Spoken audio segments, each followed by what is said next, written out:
তাসনিম জারার মনোনয়নপত্র বাতিল। ঢাকা ৯ আসনের স্বতন্ত্র প্রার্থী এবং জাতীয় নাগরিক পার্টির এনসিপির সাবেক নেত্রী তাসনিম জারার মনোনয়নপত্র বাতিল ঘোষণা করা হয়েছে। আজ শনিবার মনোনয়ন যাচাই বাছাই শেষে রিটার্নিং কর্মকর্তা জারার মনোনয়ন বাতিল ঘোষণা করেন।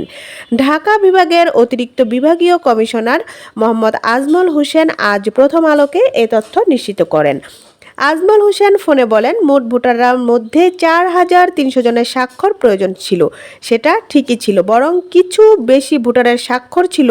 তবে যাচাইয়ে দেখা যায়, প্রস্তাবক ও সমর্থক হিসেবে নাম দেওয়া ১০ জনের মধ্যে ৮ জন ঢাকার ৯ আসনের ভোটার। বাকি ২ জন ওই আসনের ভোটার না হয় নির্বাচন বিধি অনুযায়ী তার মনোনয়ন বাতিলের সিদ্ধান্ত নেওয়া হয়। তবে তার আপিলের সুযোগ আছে। The world news, Dhaka.